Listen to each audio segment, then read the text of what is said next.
हर किसी का एक सपना होता है, एक ऐसी कंपनी जहां स्थिरता हो और मेहनत की सच्ची कदर हो।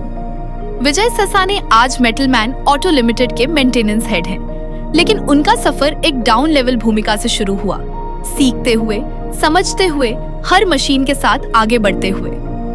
27 वर्षों की समर्पित सेवा, शांत दिमाग, तेज निरीक्षण क्षमता और समस्याओं का व्यावहारिक समाधान, यही उनकी पहचान है।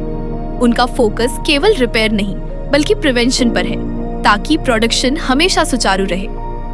विजय ससाने जैसे लोग मंच पर भले कम दिखते हों, लेकिन प्लांट की धड़कन इन्हीं के भरोसे चलती है। मेरा नाम विजय ससाने। मेटलमैन ऑटो में मेरे को 27 साल कंप्लीट हो गए। एज अ मेंटेनेंस हेड मैं यहाँ पे हूँ। अब मेरे को थोड़ा सा अपनी जर्नी के बारे में बताओ कि आपका ज्वाइनिंग से लेके अभी मेंटेनेंस हेड तक का सफर कैसा रहा? मेरा ज्वाइनिंग 99 में हुआ था, ये B31 में। तो वहाँ से जब मैं ज्वाइन हुआ तो मेरा पोस्ट था जॉब इंस्पेक्टर। उस टाइम डिस्कवर की फ्रेम बनती थी, वो उसको चेक करना और बजाज में भेजना, वो मैं देखता था।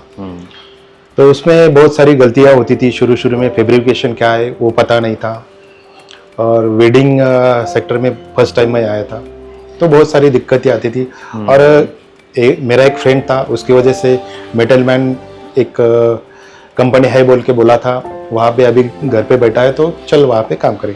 और एक जॉब नहीं थी तो टेम्पररी बेस पे यहाँ काम करने का आया था। और जब मैं यहाँ आया तो बारिश के दिन थे शायद, कंपनी से गेट में से पूरा पानी था, पैंट ऊपर करके अंदर आया था। और दारकुंडे सर बोल के यहाँ एक सीनियर थे, उन्होंने मेरा इंटरव्यू लिया था। और लकीली मुझे पता नहीं था वो नगर के हैं और मैं भी नगर का था, तो थोड़ा सा ये रिलेशन। दारकुंडे सर अब छोड़ चुके हैं? हाँ, छोड़ चुके हैं। कब गए वो? तकरीबन 10-12 साल हो गए उनको। यहाँ हेड थे वो? हेड थे दारकुंडे सर और थोरात सर। हमने तो मालिक भी देखे नहीं थे उस टाइम, उनको ही मालिक समझते थे। वो कभी आते नहीं थे यहाँ पे, उनको ही मालिक समझते। मैंने 3-4 बार नाम सुन लिया इनका। हाँ, मैंने फाउंडेशन मेंबर है यहाँ के। आपकी कोई फोटो है उनके साथ? उनके साथ कोई फोटो वोटो भी है? नहीं, उस टाइम पे तो चलो ठीक है। तो अब आपकी जर्नी कैसे रही मेटलमैन के साथ? कैसे सेटिस्फाई हुआ आप इनकी? कुछ चीज़ें लाइफ में फर्स्ट टाइम होता है, तो एक ड्रीम रहता है आदमी का। तो बहुत सारी चीज़ें ऐसे मेरे जहाँ मैं यहाँ ज्वाइन हुआ। और जैसा कि उस टाइम जब मैं 99 में ज्वाइन हुआ तो सैलरी बहुत कम थी, और उसमें भी कुछ बचता था। तो फर्स्ट मोबाइल मैंने कीपैड लिया था एज अ मेटलमैन की वो तनख्वाह से। उसके बाद जैसे जैसे आगे बढ़ा, किराए से रहता था, और होप बढ़ते गए, फिर खुद का घर होना, तो मकान भी हो गया। बाद में आशा तो बढ़ती गई, मोटरसाइकिल होना, साइकिल पे आते थे हम, तो मोटरसाइकिल भी लिया। बाद में कार होना, कार भी लिया। और एक लाइफ में ऐसा रहता था कि मैं बाय ईयर, एक ख्वाहिश थी कि बाय ईयर मैं ट्रैवलिंग करूं। तो मेटलमैन आने के बाद बहुत बार वो चांस मुझे मिला ट्रैवलिंग बाय ईयर। थोड़ा सा मेरे को अब आपके काम के बारे में बताओ कि मेंटेनेंस, मैकेनिकल मेंटेनेंस में क्या होता है और कैसे किया जाता है, कैसे डाटा रिकॉर्ड होता है सारा, वो सब बताओ। मैकेनिकल मेंटेनेंस यानी जो मशीनरी है यहाँ पे, उसका हेल्थ चेकअप करना और उसको कंटिन्यू करना, हेल्थ के बारे में उसको सस्टेन रखना। ठीक है। तो यहाँ पे जो कुछ चेक शीट होते, एक्टिविटी होती है, जैसे कि GH हो गया, PM हो गया, प्रिवेंटिव मेंटेनेंस हो गया। वो एक्टिविटी मंथली, वीकली या ईयरली या कंडीशन बेस पे वो करना पड़ता है। और ये क्यों ज़रूरी है किसी मशीन के लिए? हाँ, ये इसलिए ज़रूरी है, जैसा कि 4 व्हीलर या मोटरसाइकिल को सर्विसिंग करना जरूरी है। उसका लाइफ बढ़ता है, परफॉर्मेंस अच्छा आता है, बोले तो रिजेक्शन नहीं होता है, क्वांटिटी मिलती है। ये चीज़ों के लिए ये जरूरी है, बहुत सारे हेल्थ चेकअप करना। जब आपको अपना पहला दिन याद है जब आपने मेटलमैन ज्वाइन किया था, वो शुरुआती डेज कैसे थे? डरे हुए थे? कैसे क्या करना है? तो जैसे आपने मुझे बताया आप ट्रेनिंग के तौर पे ज्वाइन हुए थे यहाँ पे, तो फिर मैकेनिकल डिपार्टमेंट में कैसे, और अब आप हेड भी हो वहाँ के। हाँ, तो मैं जब जॉब इंस्पेक्टर बोल के यहाँ ट्रेनिंग यानी पोस्ट पे ज्वाइन हुआ था, तब अपने कंपनी में, कंपनी भी छोटी थी उस टाइम, डिपार्टमेंट ज़्यादा नहीं थे, एक तो प्रोडक्शन और क्वालिटी, यही दोनों डिपार्टमेंट होते थे।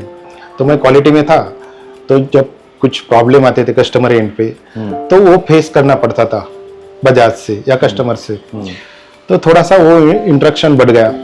तो बाद में क्या चेंजेस करना है क्या नहीं, तो सीधा सीधा बात होती थी। तो क्वालिटी के बजाय फिर मेंटेनेंस, करेक्शन, पीछे करेक्शन भी करना, जो डिफेक्टिव प्रोडक्ट आ रहा है वो भी देखना, धीरे धीरे वैसा वो चालू हो गया। जॉब इंस्पेक्टर से मेंटेनेंस में वैसा चला गया मैं। सर आपका थोड़ा मेरे को बैकग्राउंड के बारे में बताओ कि कैसे, क्यों, कौन से बैकग्राउंड से आते हो, और इतना लंबा टाइम देने के लिए मेटलमैन को क्या क्या, कैसा कल्चर है, क्या एक्सपीरियंस रहा आपका, वो सब। एक्चुअली मेरी मम्मी पापा विलेज से थे, और मेरे एक भाई है, 2 सिस्टर है। घर में सबसे बड़ा मैं हूँ, तो जिम्मेदारी मेरे ऊपर थी। वो तब छोटे छोटे थे, अभी तो फिलहाल सभी की शादी हो गई। तो उस टाइम जिम्मेदारी की वजह से मैंने ये जॉब चालू किया, थोड़ा सा सीरियसली लिया, जॉब चेंज नहीं करना है। और यहाँ का जो माहौल था एक तो पॉजिटिव था, उसकी वजह से मैंने यहाँ पे कंटिन्यू किया। चैलेंजेस कैसे रहे आपके मेटलमैन में, क्योंकि एकदम से ट्रेनी से मैकेनिकल में जाना, तो कुछ ना कुछ तो ऐसी गलती हुई होगी, कोई ऐसा एक्सपीरियंस जो आपने किया हो, कुछ सक्सेसफुल हुए हो और कुछ गलतियां, तो ये दोनों का मेरे को बताओ। हाँ, अभी शुरू में आया तो मैं, एक तो फैब्रिकेशन मेरे लिए खूब नया था, वेल्डिंग लगना, ये करना। वेल्डिंग क्या था पता ही नहीं था, वेल्डिंग सीधा आंखों से देखते थे, तो पूरी रात सो नहीं पा रहे थे, इतना वेल्डिंग लगना बोले तो कुछ चीज लगती है ऐसा लगता था मेरे को, बट आंखों में जो जलन होती है उसको बोलते हैं वेल्डिंग लगना। तो उस टाइम वो समझ में आया फर्स्ट चीज। तो ऐसे करते करते धीरे धीरे आदत हो गई वो फिर, और कुछ सेफ्टी भी बाद में इम्प्रूव कर दिया कंपनी ने। और ऐसी कोई गलती? हाँ, गलती जब मैं जॉब इन, एक गलती मुझे बहुत बड़ी बोले तो मैं लाइफ टाइम वो याद रखूंगा। प्लेटिना का फ्रेम बनाते थे यहाँ पे, और वो चेक करके बजाज बेचते थे। तो उसका एक मदर पार्ट होता था, एक तो हेड पाइप होता है, मेन पाइप होता है, और उसको सबसे बड़ा पार्ट होता है बैटरी, केस बैटरी बोलते थे हम उस टाइम। तो बड़ा पार्ट नाइट में था, मैं शायद नींद लग गई, क्या हो गया पता नहीं, पर जो कभी सपने में भी नहीं सोचा था कि ये पार्ट मिसिंग जा सकता है। तो वो पार्ट मेरे शिप में बजाज में डिस्पैच हो गया था मिसिंग की वजह से। वहां से कंप्लीट आया, पूरा ट्रक वापस भेजा, पर बहुत हंगामा हो गया था उस टाइम। दारकुंडे सर थे। तो फिर कैसे ठीक किया आपने वो? हाँ, तो ऑब्वियसली अभी थोड़ा सा तो दारकुंडे साहब ने डांटा, बाद में वो फ्रेम रिप्लेस किया हमने, वही ट्रक में वो फ्रेम निकाल के दूसरा फ्रेम लोड किया और वापस भेज दिया बजाज को। आपकी टीम के अंदर कितने लोग हैं और कैसे काम करते हैं आपकी टीम? मेरे टीम में एक्चुअली 2 इलेक्ट्रिकल है, 2 मैकेनिकल है,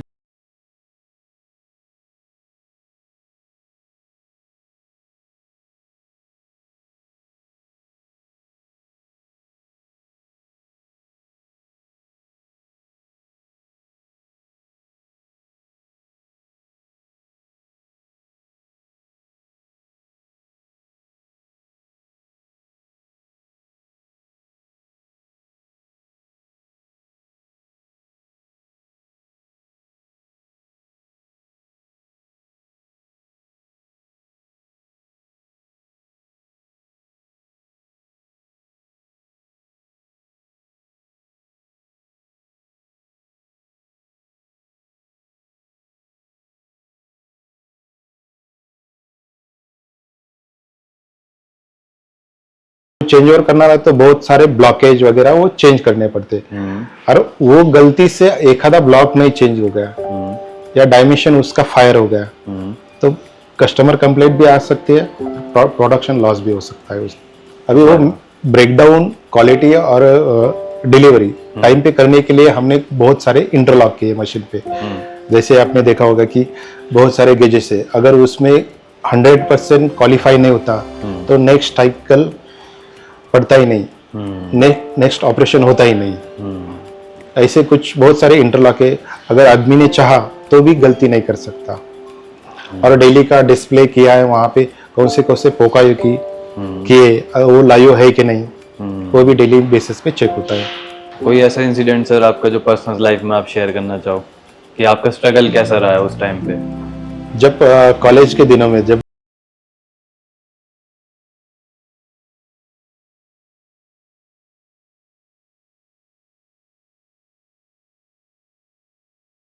MIDC थी, गांव का एक लड़का और मैं पैठन में चले गए काम ढूंढने के लिए। हाँ तो उसकी सिस्टर वहाँ रहती थी, तो हम दोनों एक रूम लेके रह रहे थे। हाँ तो बाद में ऐसा होता था, बोले तो कई टाइम ऐसी नौबत आती थी, वो अपने सिस्टर के यहाँ खाना खा के आता था और रूम में कुछ नहीं रहता था, तो मैं अकेला रहता था, तो बहुत बार पानी पी के सोता था।